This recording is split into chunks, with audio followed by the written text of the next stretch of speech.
Staff at Childhelp called Virginia 811 before they started digging. That way they can be safe when they dig and not accidentally hit any important utility lines.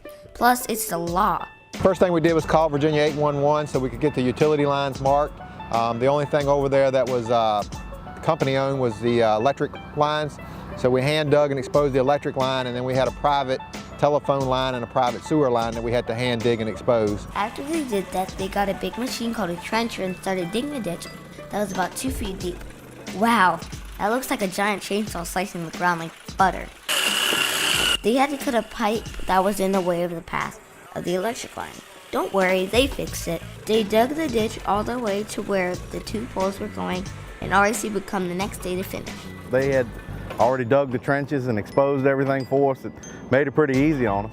The first thing REC had to do was to work at the spot of where the power came in. I have seen these green boxes before, and it's a good reminder not to play near them, because that's a lot of electricity there that could hurt you. They had to dig around it to make it easier to get to, and they had lots of equipment to do that. Then they started connecting wires while the other guys started unspooling the wire in the trench. They worked like a team, and you can tell they did this kind of thing a lot together. Then they had this big yellow truck with a giant drill and start drilling a big hole in the ground. And then they were using shovels to help the drill, and even used a shovel to clean the drill and get all the dirt off that was stuck.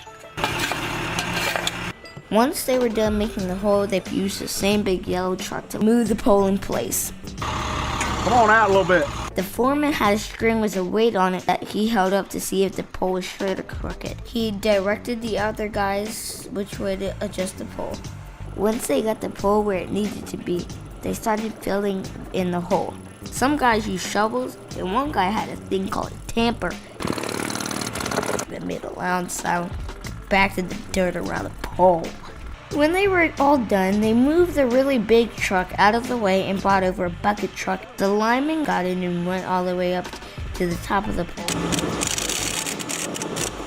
Then he used his drill and some tools attached to the light at the top of the pole. They put 2 big LED lights on each side of the pole, and he had to put up the wire up there too, and then hammered the plastic piece of the pole to keep the wire in place. These are the newer style LED lights that we're installing that are dark sky compliant, and they should really brighten this place up considerably. These lights will help people feel safe when they get in the car in the parking lot, and REC says they were happy to help. We all just kind of feel good about being able to help out these kids and the people here at the Alice Tyler Village. Rappahannock Electric Cooperative, connected to the communities we serve. Power on!